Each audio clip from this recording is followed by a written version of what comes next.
Within every story, there's a balance to uphold, a crucial concept, everlasting, always underlying. How well this is able to be executed can make or break an audience's engagement.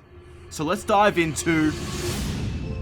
I find myself vastly engrossed, even with so little of it being released. It hooked me incredibly quickly in a way that feels so refreshing. Dandadan is perfectly charming within its chaos. What do I mean by that? The show is extremely in your face most of the time. Stylized, exaggerated facial expressions and movements, a vast color palette, funky and goofy sounds and songs, and most of all, the supernatural, aliens and spirits. However, within the wild nature of the show, it's intimate, subtle, and real. She cares for others, but falls into the trap of appealing to others, highlighting her immaturity. The inkling of her eventual character growth is there early, able to harness her ki like her grandmother told her. She felt regret for her actions caused by acting on others' judgment and learned an earnest lesson. Her relationship with Ken Takakura, aka Okuran, is alluring in its simplicity of young love and friendship. Their bond isn't contrived, but instead built upon one another, harmonizing in a plausible relationship because of their similarities. By having met, they're able to help one another realize things about themselves, accumulating into what I'd describe as charming. In the midst of this charm is the presence of chaos. Holy crap! I mentioned how ISA controlled her ki just now, yet I was reluctant to mention the environment she did it in. That's because it was aboard a UFO that she'd been abducted in, harnessing this ki to ward off the aliens by unlocking her telekinetic powers in order to save her newly cursed and possessed friend, who traveled through a phone to bite the aliens' bananas off after defeating the predatory aliens. They then crashed the UFO. Absolute chaos. Immediately following in the wake of it all is the moment between Okuran and ISA. It's intimate, funny, revealing, and purely charming.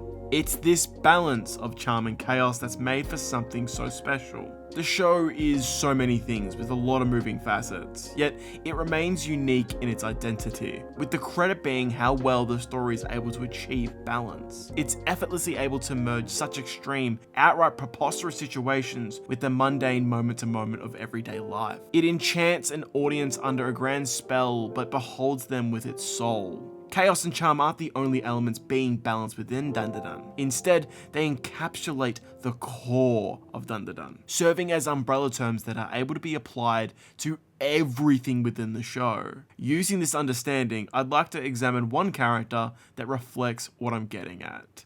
Turbo Granny. Let me go right now!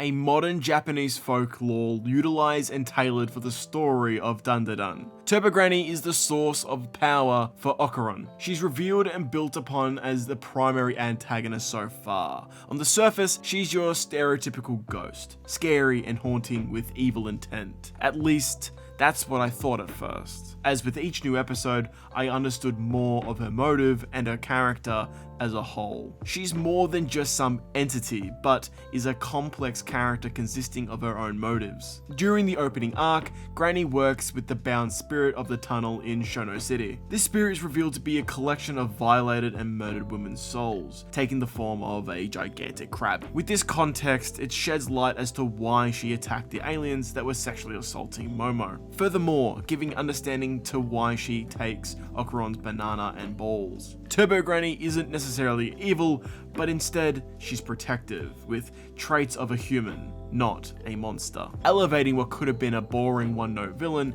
to a layered, engaging member of the cast. The ridiculous over-the-top abilities and situations she's used for don't define her, but it's the balance of that and everything else I just mentioned that creates for fascination like no other. The cast exudes the same level of depth that makes the bizarre moments they face plausible. Except for one part, which I hope they explain. Like, what is Momo's grandma's skin routine? Because what the fuck? How's she done that? Bringing me to intrigue. Dandadan does a fantastic job at showing you a lot without explaining, in a way that doesn't take you out of it.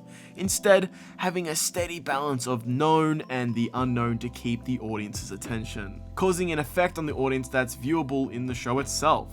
It leaves us like Okarun and Momo, who theorize and want to know more about how things work. This parallel between them and the audience is great, as like them, we learn as we go, in a way putting us in their shoes. Without the story's care for details and nuance, Dandadan's craziness would be mediocre at best. Like how the creator Yukinobu Tatsu was forced to read 100 romance mangas. It shows as Okarun and Momo have tones of chemistry and are irresistibly adorable. It's really blown me away with how wacky and sincere Dandadan manages to be. It's the reason I'm enjoying it so much. It's the reason why I couldn't wait to share with you how I feel about it. It's what makes it so unique, so engaging for audiences. Aside from having one of the most catchy intros to any anime I've seen, like seriously, that goes incredibly hard. I love what it brings to the table and welcome the diverse and creative elements that make it so enthralling.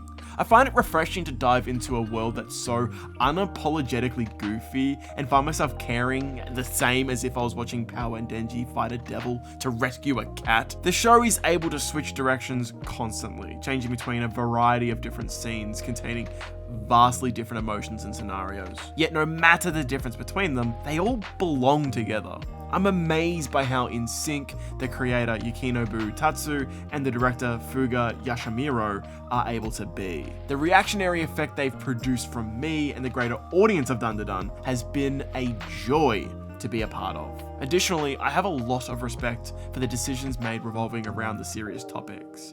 Being able to incorporate such important real-world issues inside of a show that's goofy and to not have them go wrong is a testament to my statements about the care they've given. I also just need to add that episode 7 is one of the best episodes of anime this year. The response online is enough to show how emotional this all was, taking a character that a lot of people just hated and turning her into someone everyone can empathize with. This episode is just special. It's so heartfelt and stunning that amongst all the craziness going on, there is this entirely separate vignette that we all will just remember for many years to come. If anyone online is doubting the quality that is Dandadan, just remember this episode exists and laugh. Know that they're the ones missing out on something truly special. I do hope Dandadan continues to enchant me and others alike as the stories continue, and that they're able to maintain this balance of chaos and charm. That's it. Do you like Dandadan's anime? Let me know and feel free to jump into our Discord and have a chat to us. Has Dandadan been something that you've been loving too? I'm keen to hear your guys' thoughts. And if you guys want to support the channel, we have a Patreon where you get exclusive perks. Any help would go a long way. And in the top mate tier, we have Nick. In the great mate tier, we have Colin and CJ, and in the good mate tier, we have Jadu Sable. Please make sure to follow the link in the description down below to check that out, and also to use our code DARE2 in Fortnite. Yep, we got a code. That's sick. Alright, peace out.